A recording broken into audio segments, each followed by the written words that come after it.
voy a continuar entonces, voy a compartir en este momento las diapositivas que nos faltan de Platón. Su compañero Janove ha expuesto la anterior clase, yo he completado un poco y ahora terminamos el tema de Platón. Entonces estoy compartiendo en este momento las diapositivas de Platón y siempre considerando su filosofía política. Entonces, espero que vean, en este momento estoy compartiendo.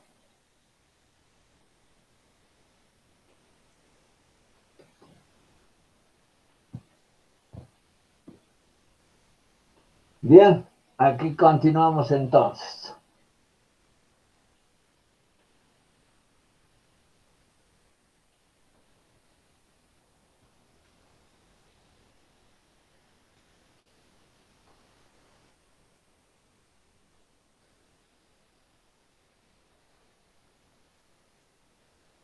Nos quedamos aquí, interpretación del mito de la caverna.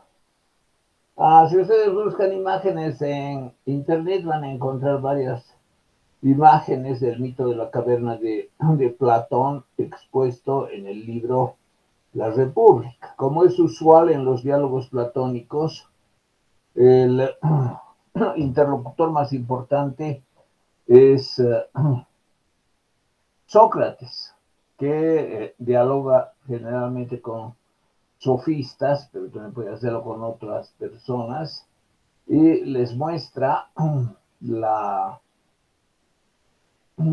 siempre con una actitud considerada, educada, incluso elogiosa del interlocutor con el que habla, les muestra que, bueno, él tiene el interés de aprender, de conocer la verdad que va a ser expuesta por ellos, y generalmente ellos exponen alguna idea equivocada, insuficientemente argumentada, no analizada, y Sócrates con algunas preguntas hace que el interlocutor, generalmente un sofista, se dé cuenta de que efectivamente no había reparado mucho en esa concepción y que se podían formular algunos cuestionamientos que mostraban la debilidad de sus concepciones, de sus ideas.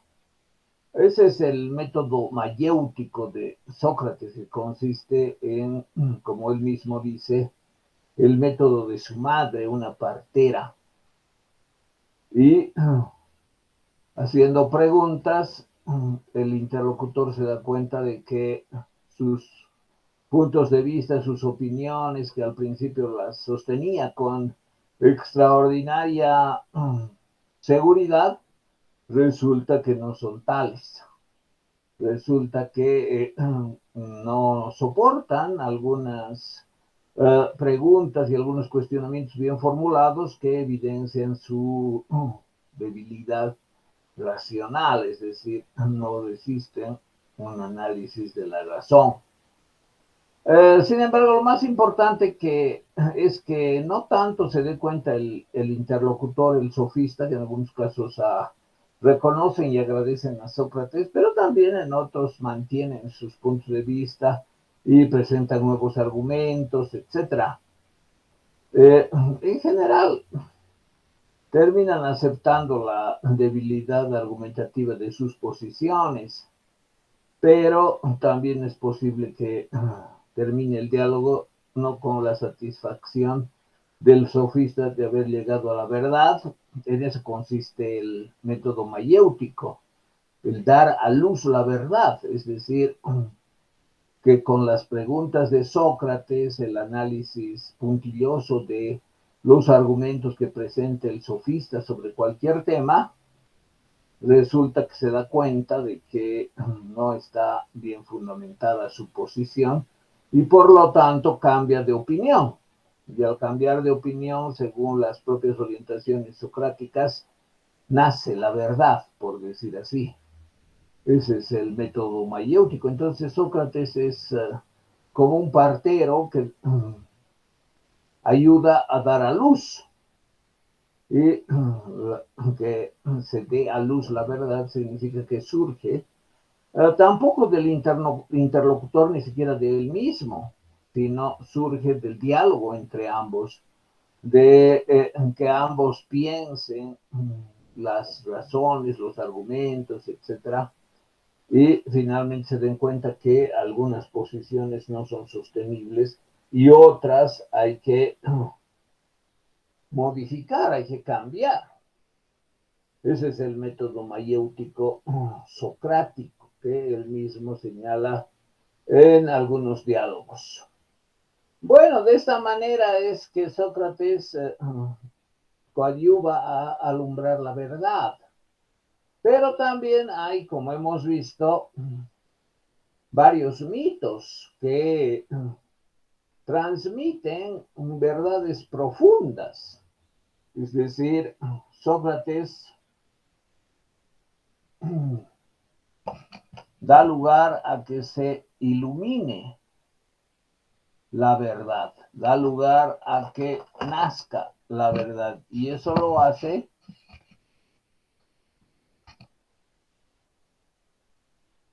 con las preguntas, con los cuestionamientos, pero también de manera alegórica, es decir, plasmando algunas imágenes, algunas alegorías, expone mitos, es decir, muestra que contenidos profundos de su pensamiento, que además son parte de la cultura griega de su tiempo, expresarían verdades profundas sobre varios temas.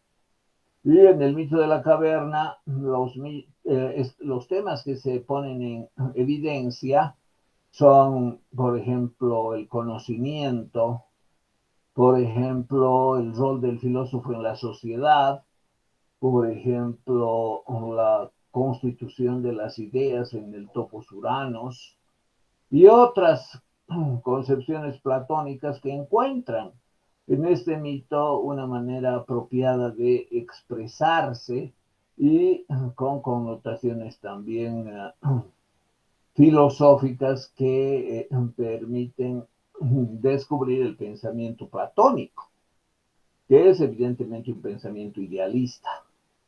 Ahora, esto tiene mucha relación con la filosofía política de Platón. Sí, en lo concerniente, por ejemplo, a la idea de la justicia, como vamos a ver. Y también en lo concerniente al filósofo rey, como esta utopía platónica que establece el mejor mundo político posible, es decir, la polis perfecta. ¿Cuál es la polis perfecta? La que su pensamiento idealista sueña. Y ese sueño de la polis perfecta constituye un sistema en el que los guardianes, los que se dedican a la búsqueda de la verdad, los filósofos y los militares coadyuvan a que esa polis sea la mejor gobernada. Y en ese sentido, el mito de la caverna, con sus referencias a varios temas, permite también colegir las concepciones de Platón sobre la mejor polis o la polis perfecta. Bueno, entonces, seguramente ustedes la conocen, ¿no? O lo conocen a este mito, al mito de la caverna. Bueno, este dibujo, por ejemplo, está bien hecho, sigue bastante al pie de la letra lo que señala el eh, texto. Es, creo que es en el libro 10 de la República, si no me equivoco, donde se expone esta concepción platónica tan importante como es el mito de la caverna. Bueno, primero habla de unos hombres que habitan, estos que estoy señalando con el cursor, maniatados de manera que no pueden volcar la cabeza, solamente pueden ver lo que está al frente de ellos, que es esto. Y viven entre sombras, en lo profundo de una caverna, por donde transitan diferentes personas llevando objetos, pero no tienen contacto entre los dos grupos. El grupo de las personas que está en el fondo de la caverna, cada una de esas personas maniatada, sin poder volcar la mirada, sin poder movilizarse, con cadenas en los pies, solamente puede ver el fondo de la caverna y en ese fondo se proyecta la sombra. Fíjense, aquí hay un fuego interior en la caverna que ilumina para que los transeúntes, estos son los transeúntes, puedan ver por dónde caminan. Y evidentemente hay una serie de objetos que llevan y esos objetos sobrepasan su propia altura. Y hay un muro, es este muro, como digo, esta representación es bastante fiel de lo que dice el libro, ¿no? Es decir, toma en cuenta varios aspectos que señala el libro y que muestran el mito. Entonces, los transeúntes llevan varios objetos que se elevan por encima de su estatura y por encima del muro. Y esos objetos, gracias al fuego interior de la caverna, proyectan su sombra en la pared, diríamos, al frente de este otro grupo que observa esas sombras. Bueno, y esto está asociado con lo que hablan, con lo que se mueven, es decir, son objetos que avanzan. En algún caso alguno se detiene, tal vez otro retrocede un poco. Y bueno, hay muchas cosas que se ven en las sombras, a veces que estuviesen peleando algunos objetos, otras veces que alguno se adelanta y los demás le siguen, etcétera, y eso asociado con voces que son las de los transeúntes que hablan, que comentan entre ellos vicisitudes que les suceden en este transcurso de la caverna. Se entiende que están atravesando una caverna, es decir, hay una puerta, una entrada, como aquí vemos, ¿no? Una por donde entran, estoy señalando con el cursor, y siguen el camino y después gracias al fuego se supone que también los propios transeúntes alimentan ese fuego para que deje ver a los que transitan por ahí cuál es el camino que deben seguir. Y también se entiende que hay un solo camino, ¿no? Pero obviamente a oscuras sería muy difícil transitarlo. Entonces los propios transeúntes alimentan el fuego para que ellos mismos puedan ver por dónde caminan y así llegar a otra abertura de la caverna y por lo tanto haberla atravesado.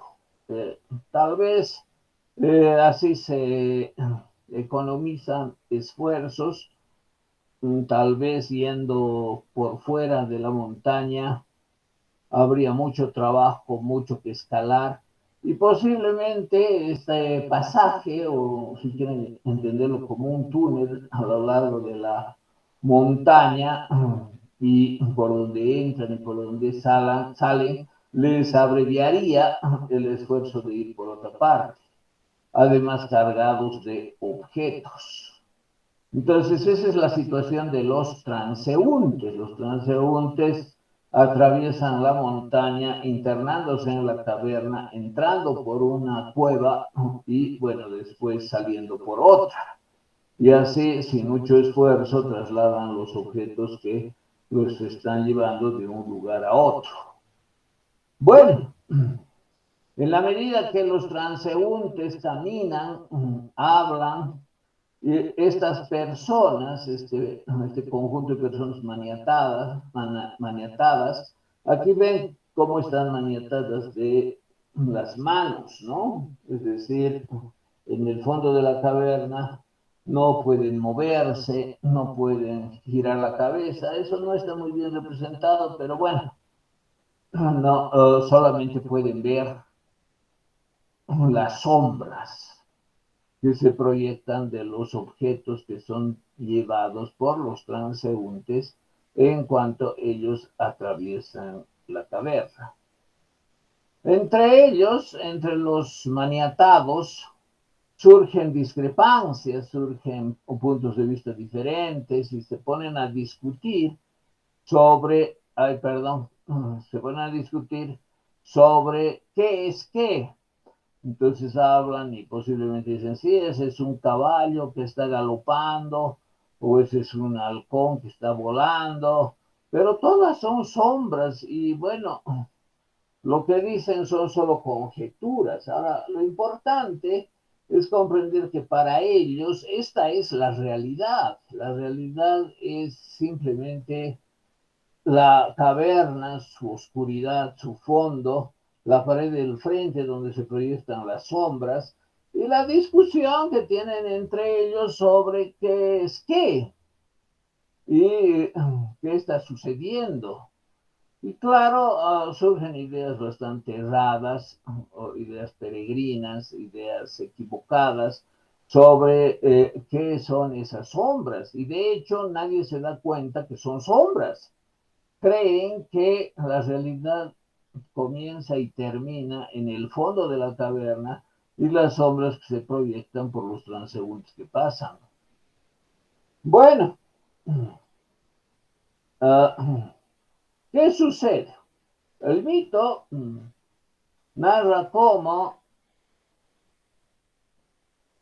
uno de ellos logra zafarse de las cadenas, logra girar la cabeza y ve a sus compañeros todos maniatados y logra liberarse uno de ellos. Y efectivamente eh, tiene la voluntad de recorrer lo que está en esta realidad, en este mundo, en este fondo de la caverna para descubrir mejor cómo es. Tiene esa curiosidad por la búsqueda de otros objetos de lo que consideran todos ellos la realidad. Y efectivamente se libera, hace un breve recorrido, esto posiblemente es más profundo, y tal vez no puede saltar por aquí, entonces busca una salida y en algún momento tiene que escalar, tiene que subir y enfrentar tal vez una oscuridad mayor al existente y lo hace solo, a oscuras, sin tener la seguridad de que está haciendo algo que vale la pena, porque posiblemente escale y no logre nada. Simplemente la realidad sería eso, una oscuridad apabullante que deja en la ignorancia a todo el que se interna en la oscuridad y lo único que pueden hacer los hombres es ver las sombras y discutir acerca de qué son esas sombras, como si fuese la realidad última. Bueno, sin embargo, sus esfuerzos tienen cierto sentido y en algún momento puede superar los obstáculos, superar la oscuridad, escalar, saltar, y al final se encuentra en la puerta, una de las puertas, una de las cavidades que dan lugar a que se ingrese o se salga de la caverna, lo que vemos en esta representación, ¿no? Aquí una representación de este hombre que estando aquí adentro junto con sus compañeros, los que discuten sobre las sombras, tiene la valentía de encarar la oscuridad, tiene el ánimo de ascender sin saber a dónde, y de pronto se encuentra con una salida del mundo de las sombras que lo lleva al mundo de afuera. Como ven, aquí se puede prever que este es el mundo de afuera, este es el mundo fuera de la caverna, que le ocasiona grandes transformaciones. Este hombre queda casi ciego al ver al sol directamente, fíjense, toda su vida dentro de la caverna discutiendo sobre sombras, y de pronto el sol lo deslumbra, lo enceguece, y poco a poco va recuperando la visión, queda enceguecido, tirado en la caverna, en la entrada a la caverna, pero después se recupera y comienza a caminar fuera de la caverna y descubre el mundo fuera de la caverna. Obviamente la caverna es una gran montaña que tiene algunas entradas, salidas. Descubre que los hombres que la atraviesan llevan objetos, se da cuenta que esos objetos tienen una proyección que es la sombra, que es la que se ve en la pared del fondo. Se da cuenta de todo eso al ver a los hombres transitar, entrar y salir por una cavidad a través de la caverna. Y bueno, sigue caminando después ya de recuperar la visión y descubre el mundo maravilloso que hay fuera de la caverna. Ya no es un mundo de colores grises, solamente sombras, unas sombras más opacas que otras, o unas más diluidas, sino es un mundo de colores intensos y vívidos, de un bosque pletórico de vida, de animales, de plantas, de colores, del mar, etcétera. Es decir, se maravilla con lo que encuentra afuera después de recuperar la visión, puesto que fue enceguecido inicialmente. Y se da cuenta que el sol echa luz, echa calor a todo lo que existe fuera de la caverna. Bueno, entonces este hombre, maravillado por cómo había sido la realidad, porque no se reducía a esa discusión tan inane, es decir, tan falta de sustancia, que caracterizaba a la gente en el fondo de la caverna, se da cuenta que las cosas son maravillosas y que el sol las ilumina y se descubre sus particularidades como extraordinarias. Bueno, entonces, después de valorar al sol, descubrir el calor, la luz y cómo hay un mundo magnífico, inmenso, colorido, fuera de la caverna, decide regresar para decir a sus ciudadanos, es decir, esto podemos tomarlo como una polis, una ciudad-estado donde solo hay sombras y los ciudadanos discuten solo sobre las sombras. Decirles el maravilloso mundo que ha descubierto fuera de la caverna y que vale la pena destruir estos muros que encierran a los ciudadanos, destruirlos con la finalidad de que los ciudadanos salgan de la caverna y descubran qué de maravilloso tiene el mundo afuera. Esto un poco está aquí, ¿no? Como que los visitara aquí parece que hubiese roto las cadenas que lo aprisionaban y hasta de retorno este hombre y habla con sus ciudadanos y les dice que salgan todos. Pero nadie le presta atención y siguen discutiendo sobre las sombras que proyectan los objetos trasladados por los transeúntes. Así termina el mito con una decepción de quien logró salir del fondo de la caverna y con mucha nobleza quiso que sus conciudadanos también lo hicieran, pero no logró convencerles. Estaban tranquilos en su mundo de sombras, en su mundo de discusión sobre las sombras, en su mundo de ser personas maniatadas sin poder volcar la mirada más allá de la pared del fondo. Bueno, ese es el mito de la caverna. Aquí tengo un extracto que redacté, creo que en esta introducción.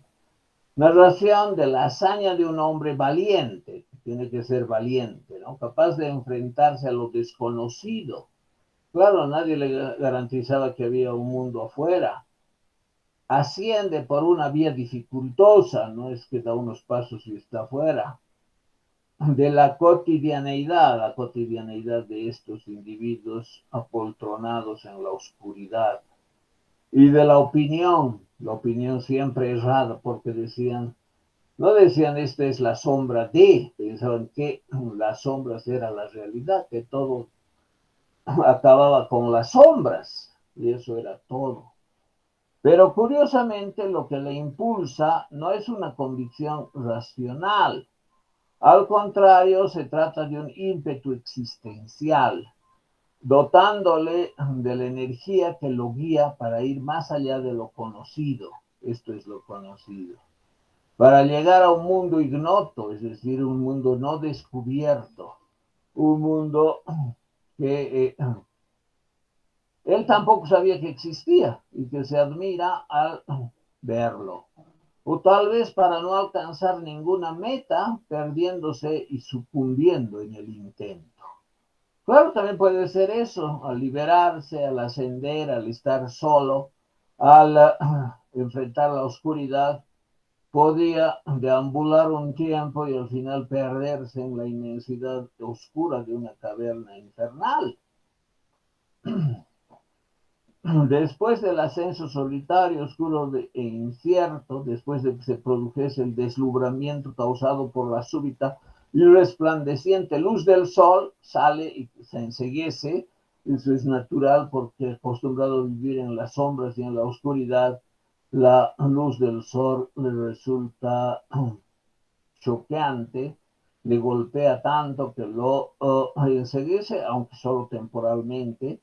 El varón filósofo, claro, es un hombre y es un filósofo, ¿no? Ama descubrir lo que está afuera. Habría advertido independientemente de él que ajeno a su voluntad existe y existirá por siempre el mundo de esta realidad que es el mundo de las esencias, objetivo y trascendente. Bueno, este mito, si lo analizamos alegóricamente, viendo las relaciones metafóricas y las analogías que hay, el hombre este que sale, Cegués, etcétera, es el filósofo. Platón no tenía una actitud misógina de desprecio, de desdén por las mujeres, pero bueno, él piensa que se trata más de un hombre, no de una mujer. Aunque en alguna parte habla, ¿no? Que también puede haber guardianas mujeres, que pueden ser militares o pueden ser filósofas. Entonces, este filósofo, este hombre que sale, es el que representa estar en contra del error, estar en contra de la opinión errada, la opinión pública, estar en contra de las ideas del sentido común que están erradas, de las costumbres, de los usos y costumbres de la cotidianeidad de esta gente acostumbrada y feliz a vivir en el fondo de la caverna en una oscuridad permanente, discutiendo solo sobre las sombras proyectadas gracias al fuego interno de la propia caverna.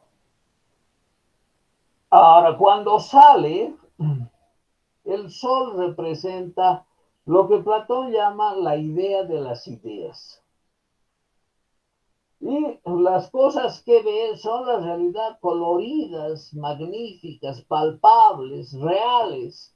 No son sombras en dos dimensiones, sino son objetos en tres dimensiones, vívidos, resplandecientes gracias a la luz del sol. Y es eso lo que descubre como la realidad. Entonces se da cuenta el mundo ficticio en el que viven sus conciudadanos y en el que él mismo estaba, discutiendo tonterías sobre las sombras, cuando la realidad es mucho más rica, mucho más vívida, mucho más abarcante y colorida que ese mundo opaco de sombras bidimensionales. Bueno, entonces en la filosofía de Platón, este mundo fuera de la caverna es lo que llama el topos uranos, es decir, es el mundo donde están las esencias.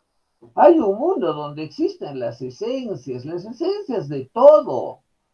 Hay la esencia de la belleza, ¿qué es? Es una idea que es la belleza pura en sí y que además fundamenta todos los objetos bellos en el mundo de las sombras.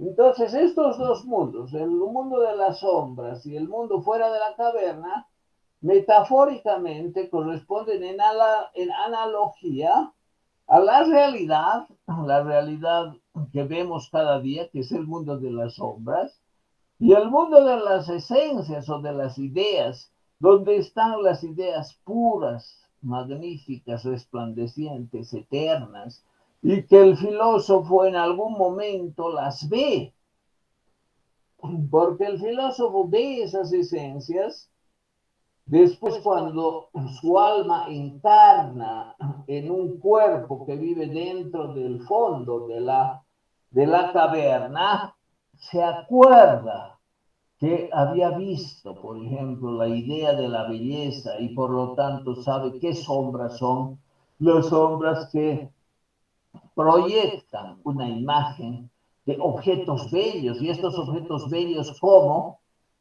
participan de la esencia, por ejemplo, de la belleza. Entonces hay esa relación analógica entre el fondo de la caverna, el mundo de afuera, y lo que es la realidad cotidiana, que es el mundo de las sombras, y el mundo de las esencias, donde llega el alma del filósofo y en algún momento de su existencia las ve, se encuentra cara a cara con las esencias, y el que hace, discute, busca, ama la sabiduría, la verdad, busca ese recuerdo de que su alma un día vio la esencia, y no solo de la belleza, de la verdad, del bien, de la justicia. Esa es la idea más importante. No se olviden de que la República comienza con la discusión de qué es la justicia. Y claro, aparecen puntos de vista de los sofistas, como siempre, equivocados. Los sofistas siempre han sido un lastre en la sociedad porque han difundido ideas equivocadas y han dirigido a los incautos, además exaccionándoles, pidiéndoles dinero por caminos de error y a veces manipulando a favor de terceros que les pagan. Entonces, uno de los sofistas, interlocutor de Sócrates en el primer libro de la República, que se llama Glaucón, dijo su concepción errada de la justicia. Y Sócrates, con su extraordinario método mayéutico le hizo preguntas hasta que logró que Glaucón se diera cuenta de que su idea sobre lo que es la justicia estaba equivocada. Ese es el método mayéutico de Sócrates. Y obviamente eso vieron todos los que estaban ahí presentes. Bueno, entonces el diálogo comienza mostrando que solo el filósofo al final, que en el fondo es Sócrates, descubre qué es la justicia, pero lo hace en diálogo con quienes tienen ideas erradas, los sofistas. Los sofistas entonces son estos ciudadanos maniatados del cerebro que no pueden discernir nada aparte de las imágenes borrosas, grises, que sus propios ojos ven en la pared del fondo de la caverna y que de acuerdo a las teorías que crean, es decir, ellos crean también teorías obviamente falsas y venden esas teorías a quienes pueden pagarlas a título de educación, esa sería la educación, que ofrece siempre errada, no de esencias, sino de sombras.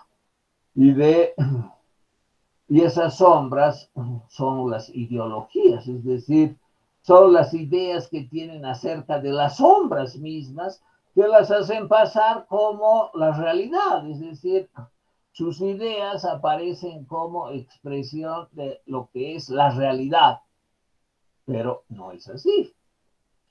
Bueno, entonces, resulta que el mundo de afuera es el mundo de las ideas. Y el alma del filósofo alguna vez las vio las ideas, a todas las ideas, que además existen en cierta jerarquía, no existen en igual condición todas.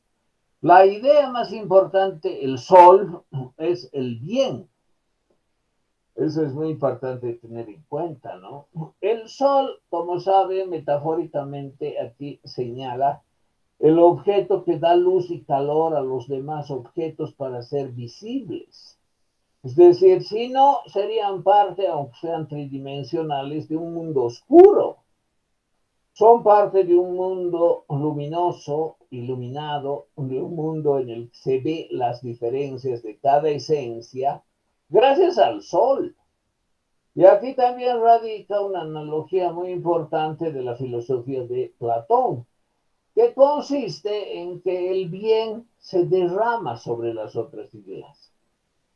Como se derrama la luz del sol para que el mundo sea visible y veamos en qué consiste una planta, un árbol o un animal, y que veamos también lo que otros hombres han hecho. Por ejemplo, estos objetos que son transportados y sobre los cuales esta gente solamente puede especular. Bueno, entonces, que el sol sea la idea de las ideas permite comprender que en este mundo, en el mundo de las ideas, que es el de afuera, hay una jerarquía y que es tan poderosa la esencia del bien que ilumina a todas las demás esencias. Y esa iluminación supone que las ideas existen para bien, por el bien, no hay, como en algún diálogo se advierte, por ejemplo, ideas concernientes al mal, a la podredumbre, a lo que huele mal. ¿Cuál sería la esencia de lo, por ejemplo, uh, deleznable por su olor? La esencia, por ejemplo, de lo putrefacto. Bueno, esa es una discusión que Platón la plantea, por ejemplo, en un diálogo que se llama Parménides, y bueno, no resuelve del todo esas objeciones que le plantea Parménides a Sócrates. Bueno, entonces se admite que el sol, que en realidad es la idea del bien, derrama su luz, derrama su parte de su naturaleza en todas las demás ideas. Y eso significa que las demás ideas existen para bien. Entonces, la justicia existe para bien. Esa idea tan importante para el gobierno. Aquí, claro, vemos la parte filosófico-política del mito, ¿no? La idea del bien que está en el topos Uranos y que el filósofo la ha visto, el alma del filósofo la ha visto cuando sobrevolaba el topos Uranos, porque el alma tiene alas y vuela. O también el alma es un carro conducido por dos caballos y también vuelan. Entonces, ese es el mito de la auriga, que lo vamos a ver después. Pero el alma, de una u otra manera, vio la idea de la justicia. Y esa alma que después encarna, porque el alma está encerrado en el cuerpo es una cárcel y hemos visto que hay una asociación lingüística de soma, sema, que quiere decir precisamente el alma está encerrada en el cuerpo y el cuerpo es una cárcel para el alma. Entonces, además, Platón aceptaba la teoría de la metempsicosis de origen budista y con expresión en varias religiones, que consiste en suponer que el alma es inmortal, el alma no muere, el alma se libera del cuerpo cuando el cuerpo muere. Y puede pasar muchas cosas y puede ser que el alma vuelva a encarnar y puede encarnar en un ser incluso inferior, pero también puede encarnar en otros hombres. Y que encarne en un filósofo, en Sócrates, por ejemplo, supone que esa alma ya ha visto varias veces el mundo de las ideas, las ha reconocido y sabe cuál es la idea de la justicia. Entonces, el mejor sistema político, la polis perfecta, es aquella gobernada por el más sabio de los hombres, por el filósofo que ha visto más de cerca, que ha visto más veces la idea de la justicia y sabe cómo esa idea de la justicia se puede realizar en el mundo real, en el mundo cotidiano, con decisiones justas. Entonces, por eso es que Platón dice que la polis perfecta ha de ser gobernada por el filósofo rey. El filósofo rey es el que mejor conoce las esencias y en particular la esencia de la justicia, que le permite, si tiene poder, realizar actos justos. Si tiene poder, realizar la justicia y hacer que en su polis, en su ciudad-estado, haya el imperio de la justicia. Bueno, entonces, como ven, así se entiende la posición de Platón, de que no se trata de elegir por mayoría a alguno, porque ese por mayoría puede lograr algún cargo, pero posiblemente su alma sea una alma baja, es decir, que vuela bajo. Esto de volar muy alto significa volar cerca del sol, del sumo bien, y ver a la idea del sumo bien cara a cara, el alma y la esencia se encuentran en el topos Uranos y esa alma descubre cómo es el bien, pero también las otras esencias como la justicia, la verdad, la belleza, etcétera. Entonces, si gobierna una persona con un alma que ha volado bajo, ¿qué quiere decir que ha volado bajo? Que no ha podido remontar las altas cumbres de este mundo de las esencias, donde hay que volar alto para verlas todas y verlas mejor. Apenas tiene un conocimiento sombrío de estas esencias porque sus propias alas son pequeñas y son pequeñas por su naturaleza. porque no puede volar más, porque así es esta persona. Y es más concupiscible, no es racional. Le interesa el placer, le interesa la glotonería, le interesa el sexo, le interesa el dinero. Y esos intereses hacen que tenga una alma concupiscible, que lo vuelve pesado, que vuelve a, a ella misma. Esas tendencias del caballo negro, en definitiva son los impulsos del caballo negro, hacen que el carruaje no pueda sobrevolar alto. Y que soborna para que voten por él, que amedrenta para que voten por él, que logra apoyo con malas artes y que al final es elegido porque la mayoría lo elige, ha de ser con toda seguridad un pésimo gobernante. Entonces, para Platón, el eximio, el mejor gobernante es el que vuela alto, es el que no tiene ninguna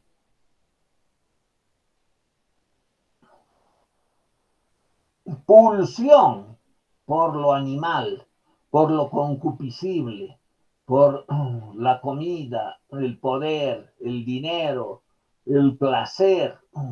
No, no es así. Esta persona que tiene otra naturaleza, que le interesa la verdad, que le interesa la razón, que le interesan las esencias, eh,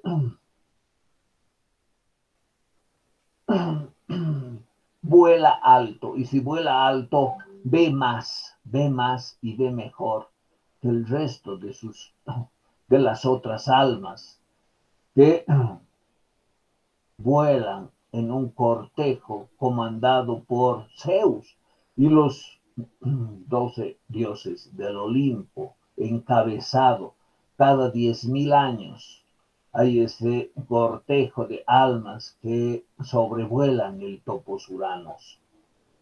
Bueno, entonces resulta que la democracia no es pues el mejor régimen, al contrario, es un régimen muy peligroso donde aparece un demagogo, alguien que se adiestra en hacer discursos y con sus discursos plebiscitarios que enardece, que enaltece a la plebe, que dice nosotros los pobres, nosotros los que no tenemos nada, cuando no pertenece a ese grupo él, pero es un impostor y sabe emplear la palabra para engatusar a los incautos o para también convencer a los inmorales de hacer lo que les plazca. Entonces, esas personas de discurso plebiscitario que engatusan al pueblo y que logran su apoyo gracias a la votación que puedan obtener de ellos,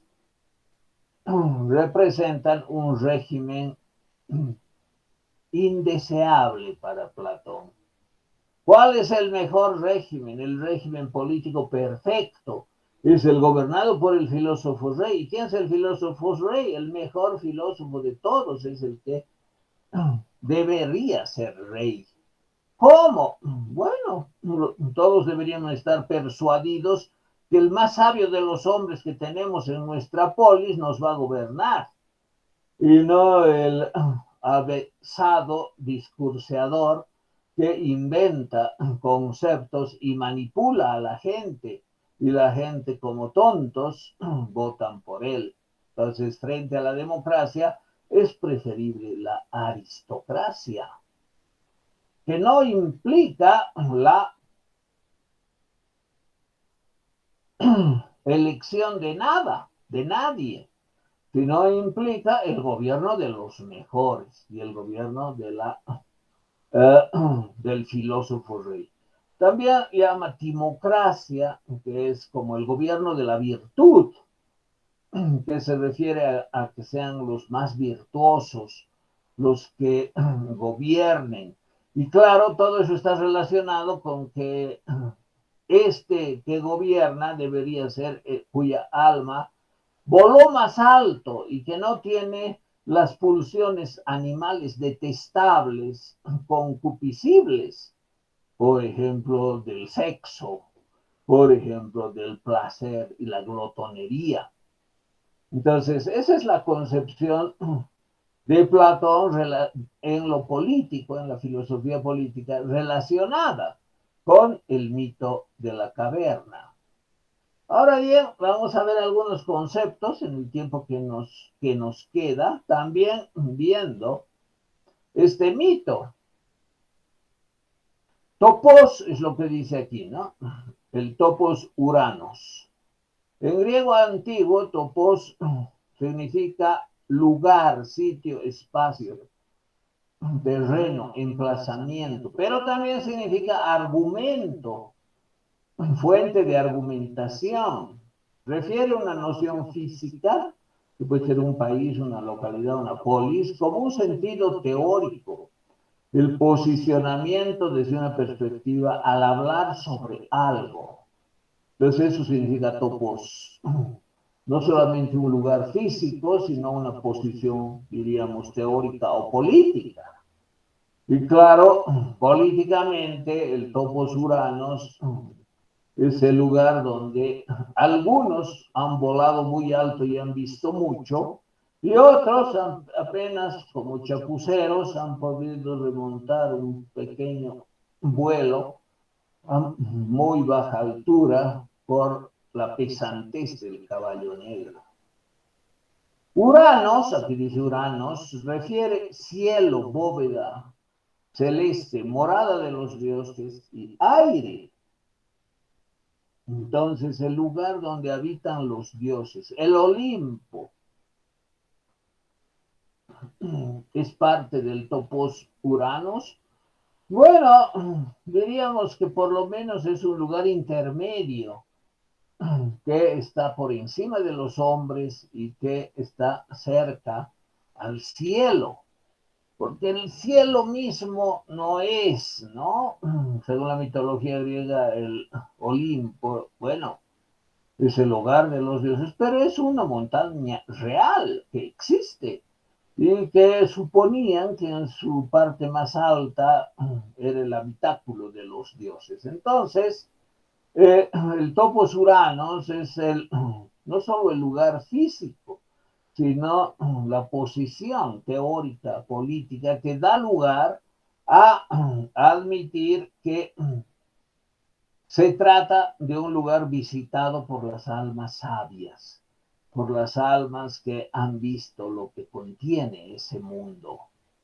En el concepto topos Uranos se reúne la noción de espacio físico, la idea de territorio divino, el Olimpo, mundo de los dioses, es decir, el cielo, donde además existiría la fuente de todo conocimiento que se constituye como saber divino, es decir, las esencias. ¿Quiénes han visto mejor las esencias? Los dioses. ¿Quién entre ellos? Zeus, que está en la punta de esta comitiva que cada 10.000 años sobrevuela el topos Uranos. Bueno, entonces no es solo el mundo divino, el cielo, sino es el mundo de las esencias. Es decir, es el mundo donde están las esencias y al que se puede acceder, no porque el filósofo sea muy inteligente y al final deduce y dice esto es así, sino porque ha visto las esencias y su alma ha encarnado en el cuerpo de filósofo, y cuando siendo filósofo dice esto es así es porque se acuerda. Esa es la famosa teoría del conocimiento de Platón, que es la teoría del recuerdo de las esencias, del recuerdo de lo que esa alma vio. Bueno, la palabra griega doxa evoca varios significados: parecer, opinión, juicio, creencia, conjetura, imaginación, apariencia, gloria, reputación y fama. Este es el mundo de la doxa, el mundo de las opiniones, el mundo de las apariencias, el mundo de las discusiones bizantinas, el mundo de la búsqueda que no llega a ningún lado, solo a imponer la posición del más fuerte. Cuando alguien de estos maniatados, de estos presos, de estos que no tienen libertad, pero tienen voz para gritar y tienen capacidad para influir sobre los demás, cuando uno de estos alza la voz y dice esto que vemos aquí al frente, que es una sombra sin duda, es tal cosa y se impone su criterio y hasta puede amedrentar a los otros, está adquiriendo poder en el mundo de la doxa, en el mundo de la apariencia, en el mundo de las sombras. Pero esa no es la verdad. Para lo que se refiere a la verdad está la palabra episteme, en griego verdad es aletheia, pero la palabra episteme quiere decir arte, habilidad, conocimiento, ciencia, saber, aplicación mental y estudio con sentido teórico, posicionamiento desde una perspectiva al hablar sobre algo que es materia de un discurso. Entonces, cuando el que ha visto las esencias habla y en su discurso se nota que recuerda lo que vio, no sus opiniones motivadas por su lujuria, por su alma concupiscible, sino el recuerdo de lo que su alma vio en el topos uranos. Entonces él contribuye a generar un contexto de episteme.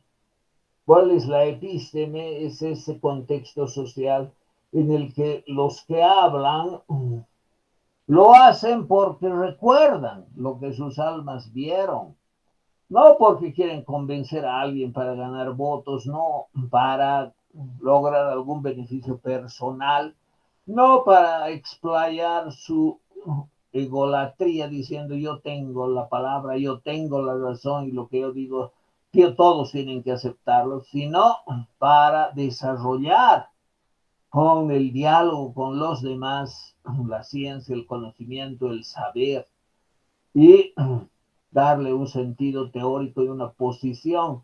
Y eso significa que ya no va a estar acá maniatado, sino va a salir, porque tiene esa actitud, va a salir del mundo de las apariencias y de las sombras, y en algún momento va a querer volver y decir, salgan, pero los demás no le prestan atención.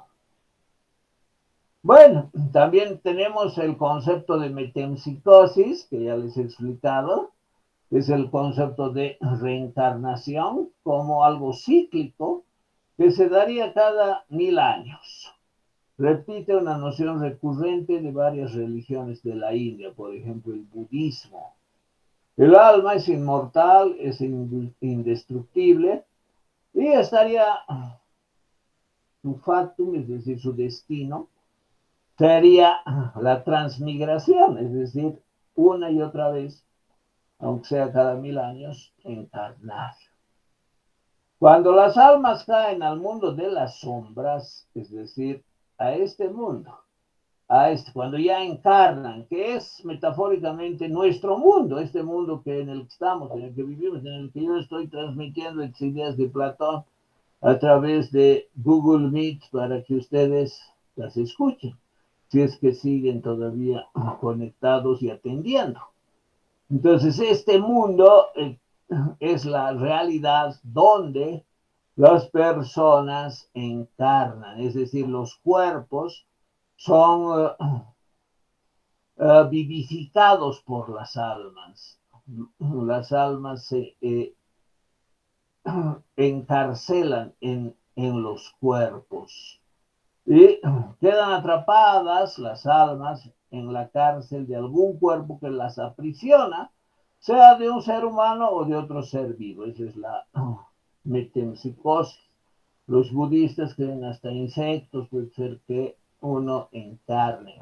Obviamente las vacas también, por eso son sagradas, ¿no? Podría ser mi antepasado. La idea del alma encerrada en el sepulcro, aquí estaba el tema etimológico, sema, aquí dice sema, señala, sepulcro es sema, ¿no? Es el lugar sagrado donde está el cuerpo, es ese sema, el sepulcro, señala que el alma es prisionera del cuerpo, y el cuerpo es soma, ¿no? El somático, por ejemplo. El alma es prisionera del cuerpo. La palabra griega soma significaba, no, perdón, sema significaba tumba o sepultura, y también túmulo, señal y distintivo del lugar del cadáver. Además significó presagio, augurio, prodigio, huella, señal, aviso, cuadro, imagen, retrato, sello, letra, carácter, enseña, bandera y prueba. La palabra soma significaba cuerpo, parte del cuerpo, ser viviente, hombre, animal, órgano, materia, cosa tangible y vida. Por otra parte también significaba cadáver, corporación y casta. Bueno, La reencarnación implicaría un ascenso progresivo de la categoría, un ascenso progresivo de categoría, porque la categoría más alta es la del filósofo, y a esa habría llegado Sócrates, similar a la categoría de los dioses. La muerte de Sócrates, las palabras de Sócrates antes de su muerte anunciaron su felicidad esperando en el Tártaro, reservada, su felicidad esperada en el Tártaro, reservada para su alma inmortal, gracias a la vida filosófica que llevó. Ofrendar un gallo al dios, dice eso, ¿no? No te olvides, Esculapio, de sacrificar un gallo. No, perdón, no te olvides, creo que es a su sobrino que le dice, ¿no? Tritón, no te olvides, Tritón, de ofrendar un gallo a Esculapio o a Asclepio, que es el dios de la medicina, ¿no? Este dios que tiene un báculo con dos serpientes. Dios de la medicina se hacía para devolver la salud a los enfermos. El dios griego se asociaba con la curación y la resurrección, para que pueda resucitar su alma, para que pueda atravesar este mundo y finalmente volver para ser encarcelado en otro cuerpo, se daba el sacrificio del gallo. También Sócrates rechaza la idea que le dijo Critón de escapar. Él le había sobornado, ¿no? Critón habría sobornado a los guardias para que lo dejen escapar y bueno, yo seguiría definitivamente de Atenas, pero él rechaza esa idea. También Atenea, el dios tenía dos redomas llenas de sangre, de la gorgona. Bueno, este es el dios Esculapio, ¿no? Le servían para resucitar, por lo que Asclepio devolvía la vida, como lo hizo en algunos casos a pesar de Zeus, habiéndose consagrado varios santuarios en Grecia. Es decir, él podía resucitar gracias a ese cetro, ¿no? Aquí está el dios Esculapio, su báculo, las serpientes. Beber la cicuta expresa que mantuvo la cordura o la salud, conservando el juicio recto, la conducta moral hasta el extremo y el cumplimiento de su deber cívico. Bien, aquí tenemos el mito de la origa, que voy a explicar la próxima clase. Ya nos falta un poco más de 10 minutos solamente. Y ahora quisiera hacer una analogía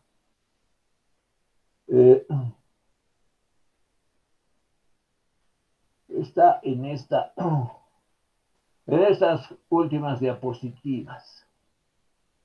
Se trata de otro mito que obviamente Platón conocía y que posiblemente haya influido en generar este mito de la caverna, ¿no? No hay constancia de que fuera un mito conocido por el vulgo y que Platón lo repitiera en la República, atribuyendo a Sócrates su narración.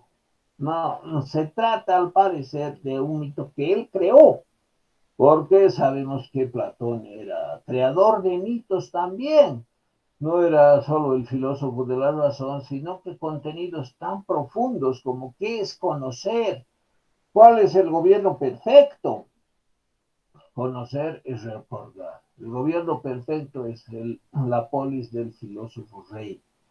Esos contenidos tan profundos de su filosofía fueron magistralmente explicados, más que explicados, visualizados, representados, comprendidos gracias al mito. Y por ejemplo, el mito de la caverna.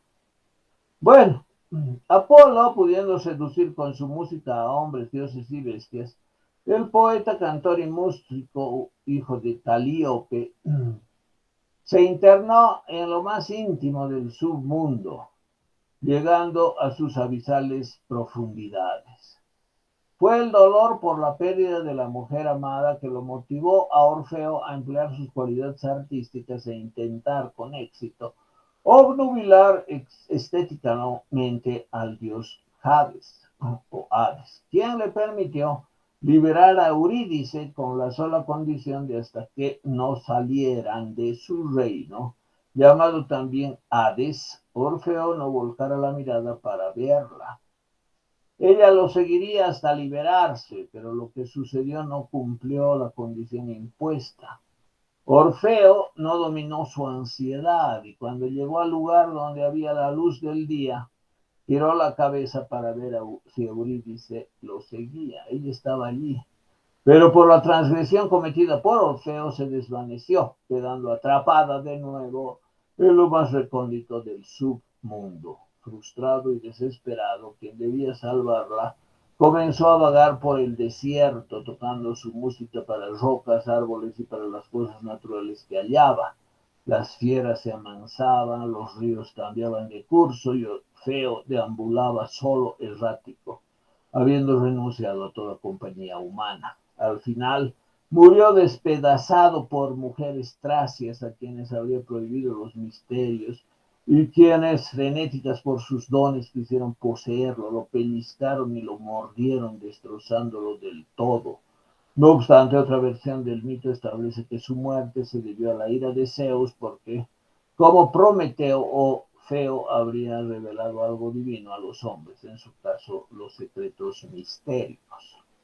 Bueno, entonces el mito comienza con la llegada de Eurídice, la amada por Orfeo, al Hades, ¿no? Que habría caído y Hades la habría secuestrado.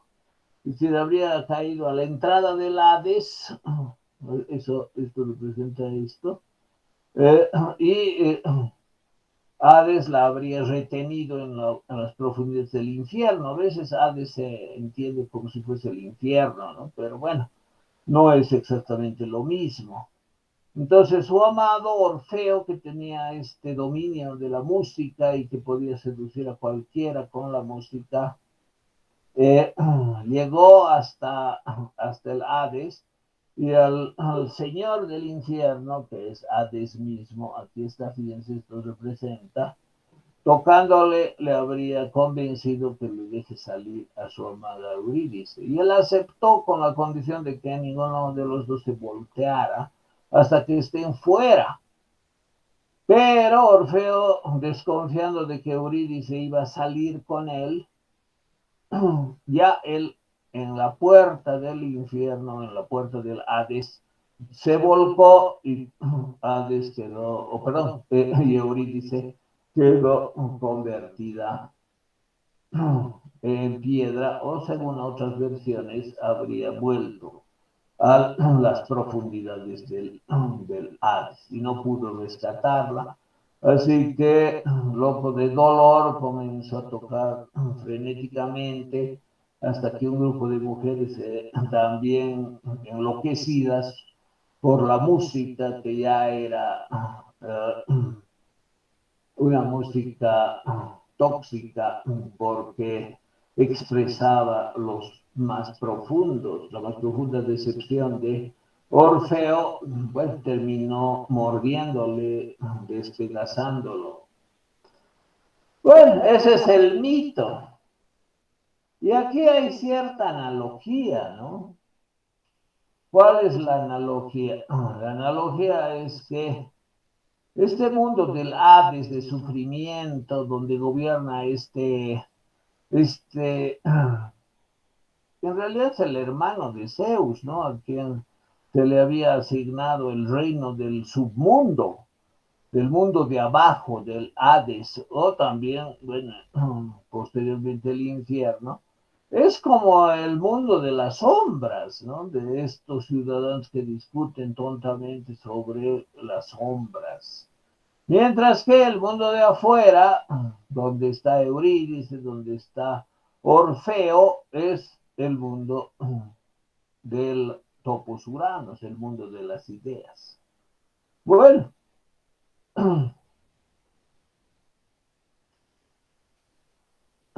habiendo visto las esencias, gracias a su cualidad divina, estos son textos que yo redacté en esa introducción, ¿no? De la traducción directa del griego hecha por Mario Frías al diálogo Ión o de la poesía. Y habiéndose olvidado de ellas, el hombre que emergió de las profundidades del mundo de las sombras era capaz de recordarlas, eso ya expliqué, ¿no? Acordarse de ellas representaba poseerlas, implicaba seducirlas con su presencia, descubrirlas en su belleza poética y cantarlas en su esplendor de luces refulgentes. Se trataba de alcanzar las excelsas cimas de las ideas concebidas como la antítesis de las insondables profundidades del submundo engañoso. Fue el olvido de las esencias, esto es la pérdida de las visiones anteriormente amadas, lo que motivó al héroe de la caverna a emplear sus cualidades emprendedoras y a orientar su valentía hacia su propósito sobre el que finalmente tuvo éxito, desafiar la condición humana de ignorancia y error, los del fondo de la caverna, y lograr la venia de los dioses para liberarse de la situación, capturando el contenido brillante de las formas puras que lo explican todo. Pero para que el hombre se divinizara y habitara en el topos uranos, apareció el imperativo de que no intentara transmitir sus recuerdos a la gente vulgar que moraba en el reino de penumbras, satisfaciendo sus bajos instintos. Dado que la condición no fue cumplida y fue precisamente lo prohibido lo que hizo el héroe del mito de la caverna después de alcanzar la sabiduría, es como la condición a Orfeo, de que no se dé la vuelta, ¿no? Como en el mito de Orfeo, también el final aparece como un fracaso colectivo. El héroe del relato, el filósofo, fue incapaz de dominar su ansiedad y mostrando avidez de compartir la más sublime experiencia referida a haber alcanzado el conocimiento como conjunto de verdades sobre las cosas, intentó que los habitantes del submundo recordaran lo que sus almas algún día habrían visto antes de quedar encarceladas en el cuerpo que las aficionaba. Su tentativa fue una frustración, precipitándose invariablemente el error y la ignorancia. Pese a los intentos y las acciones en el mundo de penumbras que realizara el héroe del mito de la caverna, en perfecta simetría invertida respecto de Orfeo, fue incapaz de liberar a alguien de las cadenas de la ignorancia, de las anteojeras, de las visiones entablilladas y de los grilletes que someten al hombre a una condena de 10.000 años de vida entre las penumbras. Condena a hablar de las mismas tinieblas sin siquiera decir algo verdadero de las cosas. Así, la transgresión del héroe motivó el olvido, produjo que se desvanecieran las imágenes en su conciencia, precipitó que de nuevo borrara las formas puras, las ideas brillantes que había contemplado fuera de la detestada caverna, y atrapado otra vez en lo más profundo del submundo, desesperado, comenzara a vagar, habiendo olvidado inclusive el camino que podría conducirlo a la luz. Al final, como el maestro de Platón, Sócrates, el héroe murió despedazado, desmembrándose su sabiduría por quienes habían sido sus enemigos de siempre, los sofistas, aquellos comerciantes de la palabra que pervirtieron el arte de la retórica y que hicieron de sus dones de elocuencia el medio para satisfacer sus impulsos animales. Finalmente triunfaron sobre la mesura y el bien, la palabra vívida que ilumina y descubre. Aplastaron la excelsa virtud moral y el conocimiento verdadero, en el fango de su propia mediocridad. Mientras tanto, la cicuta permitía que el alma de Sócrates inmortal y habiendo sido caracterizada como la de máxima jerarquía entre todas las demás almas, siguiese su camino gracias a la intercesión de Esculapio a las excelentes cimas del topos Uranos, seduciendo a todas las esencias para que se mostrasen desnudas y deslumbrantes, mientras el filósofo convertido en sabio marcaba su paso hacia lo más alto, solo sin compañía humana ni divina, convertido en un dios. Bueno, eso escribí, como se había dicho, estos textos que he leído son los que escribí para esta obra, la obra Ion, traducida por Mario Frías.